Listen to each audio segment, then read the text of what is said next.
যদি বিএনপি নির্বাচনে আসে, যদি সেই জন্য প্রয়োজন হয়, তফসিলটা রিশেডিউল করা যেতে পারে। বিএনপিকে আমরা আহ্বান জানিয়ে যাচ্ছি, একবার নয়, দুবার নয়, 5 বার নয়, 10 বার।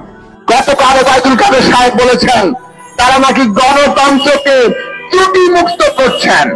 বাংলাদেশে এর চাইতে মিথ্যা কথা, এর চাইতে বড় প্রতারণা আর কোনো কিছু হতে পারে না। ট্রেনে উঠে গেছে পুরো দেশ। এরই মধ্যে নির্বাচন কমিশনে মনোনয়নপত্র দাখিল করেছেন বিভিন্ন রাজনৈতিক দলের মনোনীত প্রার্থীরা। তবে এখনো আগের সিদ্ধান্তে অনড় বিএনপি। আসসালামু আলাইকুম। অবশেষে বিএনপিকে সুযোগ দিতে বাধ্য হলেন প্রধান নির্বাচন কমিশনার হাবিবুল আউয়াল। এদিকে আবারও কঠোর কর্মসূচির বড় পরিকল্পনার প্রস্তুতি নিলেন বিএনপি। আজকে আপনাদেরকে আমি দুটি ভিডিওতে প্রমাণ সহকারে দেখাবো, তাই বলছি অবশ্যই পুরো ভিডিওটি না টেনে মনোযোগ সহকারে দেখবেন, তাহলেই সবকিছু বুঝতে পারবেন ইনশাআল্লাহ। তো কথা আর বাড়াবো না, ভিডিওতে চলে যাব। তার আগে আপনাদের কাছে আমার ছোট্ট একটি অনুরোধ, আপনি যদি আমার চ্যানেলে নতুন দর্শক হয়ে থাকেন তাহলে অবশ্যই চ্যানেলটি সাবস্ক্রাইব করে পাশে থাকা বেল আইকনটি বাজিয়ে দিতে ভুলবেন না। আর যারা অলরেডি আমার চ্যানেলটি সাবস্ক্রাইব করেছেন তাদেরকে জানাই অসংখ্য ধন্যবাদ। তো দর্শক শ্রোতা, চলুন ভিডিওটি শুরু করা যাক। তো শুরুতে চলুন দেখে আসি বিএনপিকে প্রধান নির্বাচন কমিশনার হাবিবুল আউয়াল কি সুযোগ সুবিধা দিয়েছেন সেই ভিডিওটি।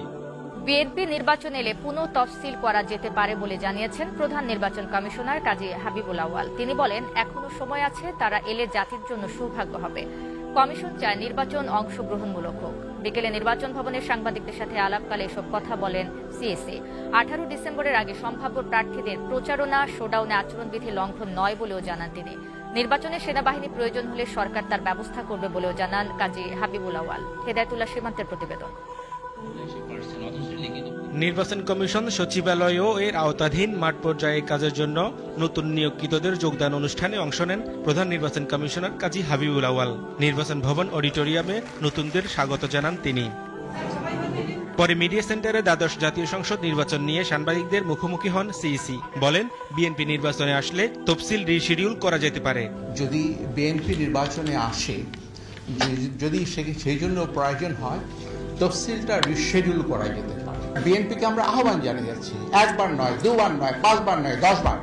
এখনো বলা হয়েছে বিএনপি যদি বিএনপি আসে, এখনো আমি আমার বক্তব্য বলেছিলাম সময় ফুরিয়ে যায়নি। আমরা এখনো আশা করি বা আশা রাখি হয়তো বা আমরা আসতেও পারি। যদি আসে, সেটা আমাদের জন্য, অত্যন্ত সকলের জন্য, পুরো জাতির জন্য একটা সৌভাগ্য হবে। নির্বাচনে সেনাবাহিনী মোতায়েনের বিষয়ে তিনি বলেন, সেনাবাহিনী নিয়ে একেবারে শেষ পর্যায়ে আলোচনার পর সিদ্ধান্ত হবে। বাহিনী নিয়ে আমাদের উদ্বিগ্ন হওয়ার কোনো কথা নেই। আমরা নিজেদের মধ্যে আলোচনা করেছি, প্রয়োজন হলে আমরা যখন শেষ পর্যায়ে কমিশনটা শেষ হবে, তখন আমরা সেনাবাহিনী নিয়োগের বিষয়টা কমিশনে আমরা আলোচনা করে সিদ্ধান্ত নেব।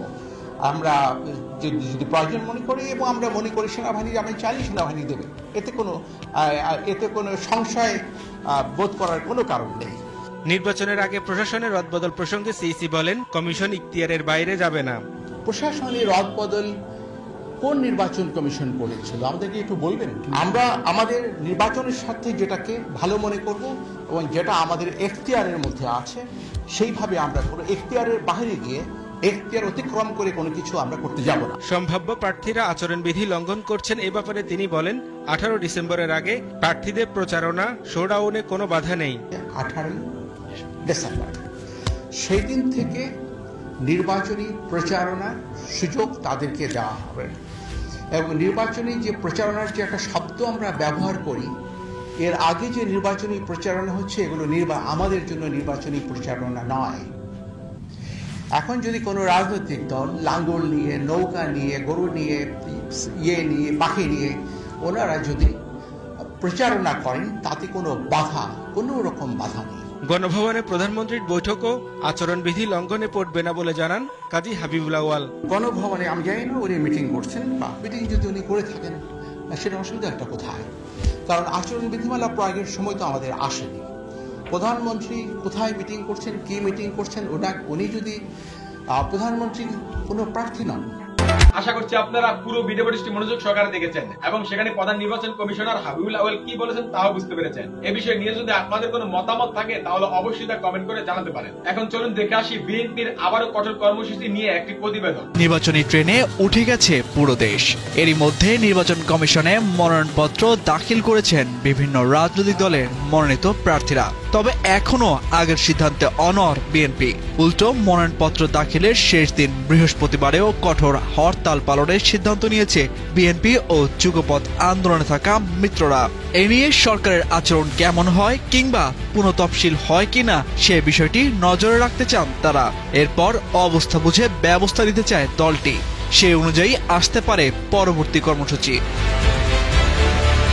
বিএনপি ও যুগপৎ আন্দোলনের শরিক একাধিক নেতা বলেন, তারা বৃহস্পতিবারের হরতালের সার্বিক পরিস্থিতি দেখে পরবর্তী কর্মসূচির ব্যাপারে চূড়ান্ত সিদ্ধান্ত নেবেন।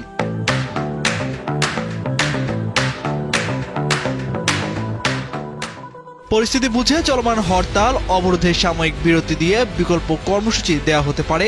আবার হরতাল অবরোধের সঙ্গে নতুন করে অন্য কর্মসূচিও আসতে পারে।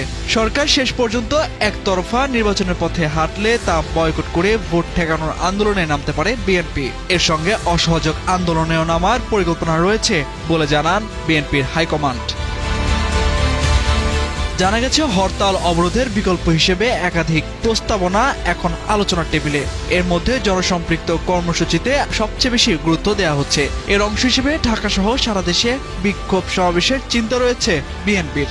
আগামী 3 সপ্তাহ এমন কর্মসূচি চলতে পারে। এই সময়ের মধ্যে যুগপথে থাকা দলগুলোর অঙ্গ সংগঠনকে নিয়ে ঢাকায় নারী সমাবেশ, যুব সমাবেশ, শ্রমিক সমাবেশ, ছাত্র সমাবেশের কথা ভাবছে বিএনপি।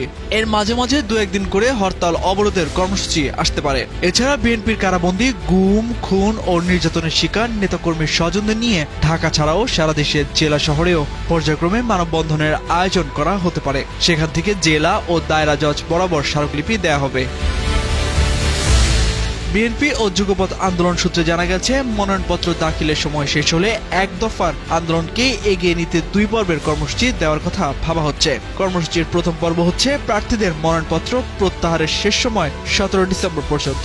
দ্বিতীয় পর্ব হলো নির্বাচনের প্রচার শুরুর সময় 18 ডিসেম্বর থেকে 7 জানুয়ারি ভোটের দিন পর্যন্ত। এই দিনগুলোকে ঘিরে পরবর্তী কর্মসূচি দেওয়ার পরিকল্পনা দলটির। এদিকে বিএনপির নেতৃত্বাধীন যুগপৎ আন্দোলনের গুরুত্বপূর্ণ মিত্র গণতন্ত্র মঞ্চ, মঞ্চের অন্যতম শীর্ষ নেতা ও বিপ্লবী ওয়ার্কার্স পার্টির সাধারণ সম্পাদক সাইফুল হক বলেন, পুরো পরিস্থিতি গভীরভাবে পর্যবেক্ষণ করছেন তারা। সামগ্রিক পরিস্থিতি পর্যালোচনা করে আন্দোলনের পরবর্তী কর্মসূচি নির্ধারণ করা হবে। সেক্ষেত্রে বৃহস্পতিবার হরতাল শেষে নতুন কর্মসূচির ঘোষণা নাও দেওয়া হতে পারে। পরদিন শুক্রবার নতুন কর্মসূচির ঘোষণা আসতে পারে।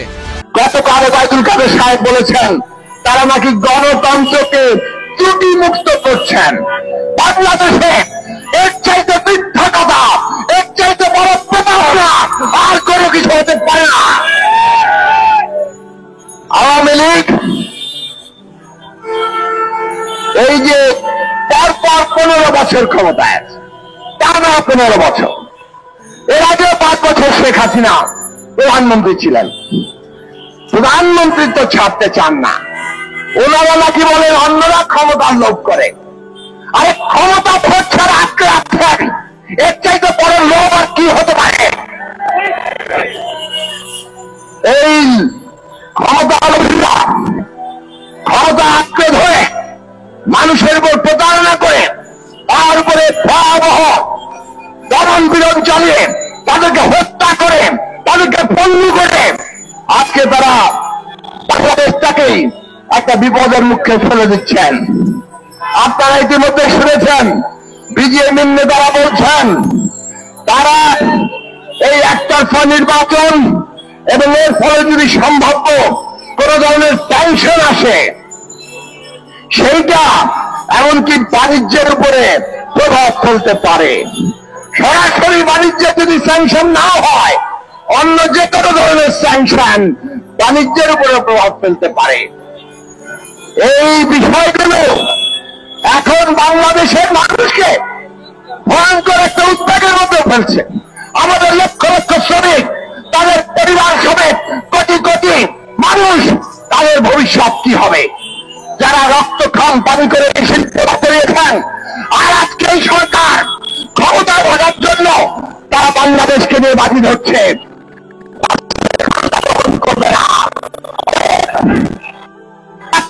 নির্বাচন, এই কবির নবায়নের নির্বাচন, এই নির্বাচন জনগণ হচ্ছে না।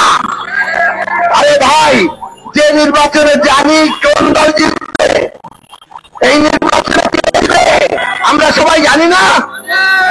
আওয়ামী লীগ জিতবে, জিততে কে প্রধানমন্ত্রী হবে আমরা সবাই জানি না, শেখ হাসিনা প্রধানমন্ত্রী হবে। তাহলে এই নির্বাচনে ভোট দেওয়ার কোনো দরকার আছে? বাংলাদেশের কোন মানুষ ভোট দিতে যাবে?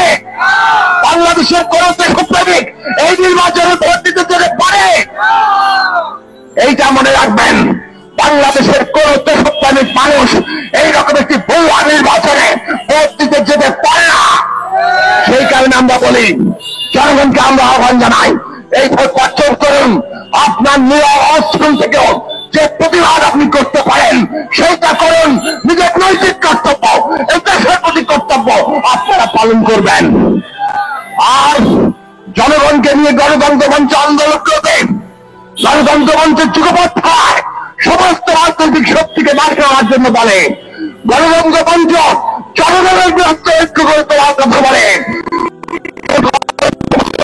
এই ধারায় আন্দোলনকে আরো শক্তি কার্যকরান তার সমস্ত শক্তির ভূমিকা থাকবে। আশা করছি আপনারা পুরো প্রতিবেদনটি মনোযোগ সহকারে দেখেছেন এবং সেখানে কি বলা হয়েছে তাও বুঝতে পেরেছেন। এ বিষয় নিয়ে যদি আপনাদের কোনো মতামত থাকে তাহলে অবশ্যই তা কমেন্ট করে জানাতে পারেন। ভিডিওটি এ পর্যন্তই, দেখা হচ্ছে পরবর্তী ভিডিওতে। সে পর্যন্ত সবাই ভালো থাকবেন, সুস্থ থাকবেন। আল্লাহ হাফেজ।